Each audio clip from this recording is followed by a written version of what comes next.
Hello students, welcome to the Gate Believers. Please like, share and subscribe my YouTube channel. So today's topic is designing of DFA. In designing of DFA, we have two important steps that we are follow to construct the DFA. So the first step is construct DFA for minimum possible string. जो भी आपकी minimum possible string होगी, सबसे पहले क्या करोगे आप, उसके लिए DFA को डिज़ाइन करोगे या उस स्ट्रिंग को सबसे पहले एक्सेप्ट करवाओगे and then complete your DFA। Second step is every state have only one transaction for every input symbol. Means अगर आपके पास फॉर एग्जांपल अगर आपके पास इनपुट सिंबल है 0 1 और स्टेट्स हैं आपके पास Q1 Q2 and Q3, then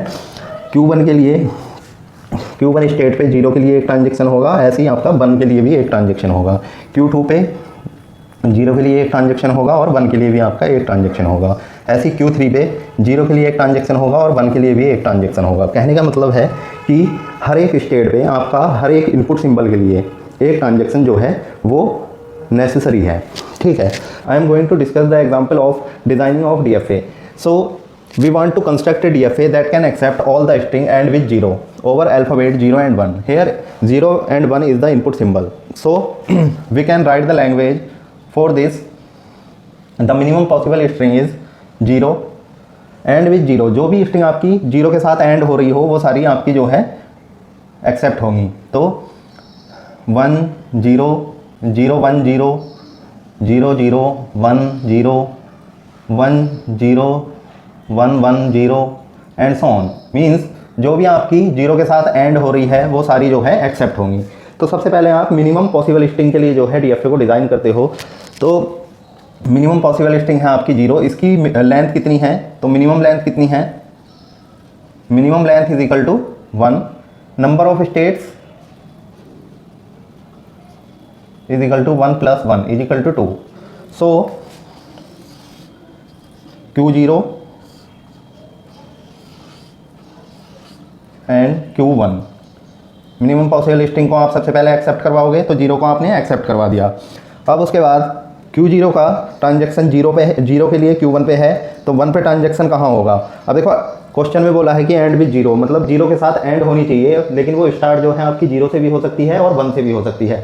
तो 1 से स्टार्ट करने के लिए आप क्या करो, सिंपली यहाँ पर जो है एक सेल्फ लूप लगा दो 1 के लिए। तो आप देखो अगर फॉर सपोज करो आपकी स्ट्रिंग है 1 0, तो एंड विद 0 है, ये आपकी एक्सेप्ट होनी चाहिए, तो 1 0 आपकी एक्सेप्ट हो जाएगी। ठीक है, अब Q0 के लिए 1 और 0 के लिए ट्रांजेक्शन आपका कंप्लीट हो गया।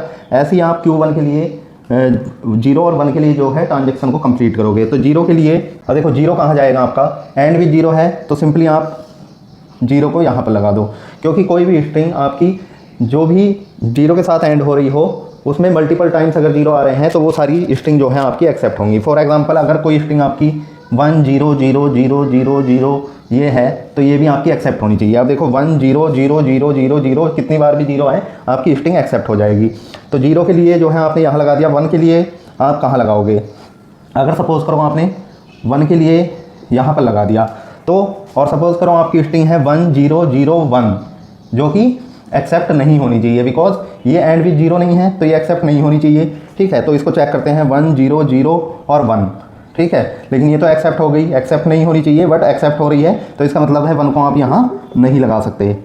तो इस केस में जो है 1 कहाँ जाएगा, आपको 1 को आप सिंपली यहाँ लगा दो। ठीक है, आप चेक करो क्या ये स्ट्रिंग जो है एक्सेप्ट हो रही है आपकी, तो 1 0 0 और 1। अब ये स्ट्रिंग आपकी फाइनल स्टेट तक नहीं पहुँच रही, इसका मतलब स्ट्रिंग एक्सेप्ट नहीं हो रही, तो DFA आपका जो है सही वर्क कर रहा है।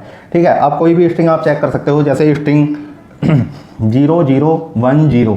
ठीक है, इसको चेक करो, ये जो है आपकी एक्सेप्ट होनी चाहिए। ठीक है, तो 0 0 1 0, ठीक है, एक्सेप्ट हो गई।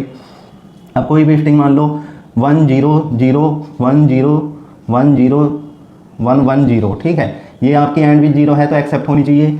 तो 1 0 0 1 0 1 1 0 1 फिर 1 और फिर 0। ठीक है, तो ये भी आपकी एक्सेप्ट हो गई। तो this is the final DFA that can accept all the string end with 0. So this is the basic example of designing of DFA and how we construct the DFA. Thanks for watching my video. Thank you.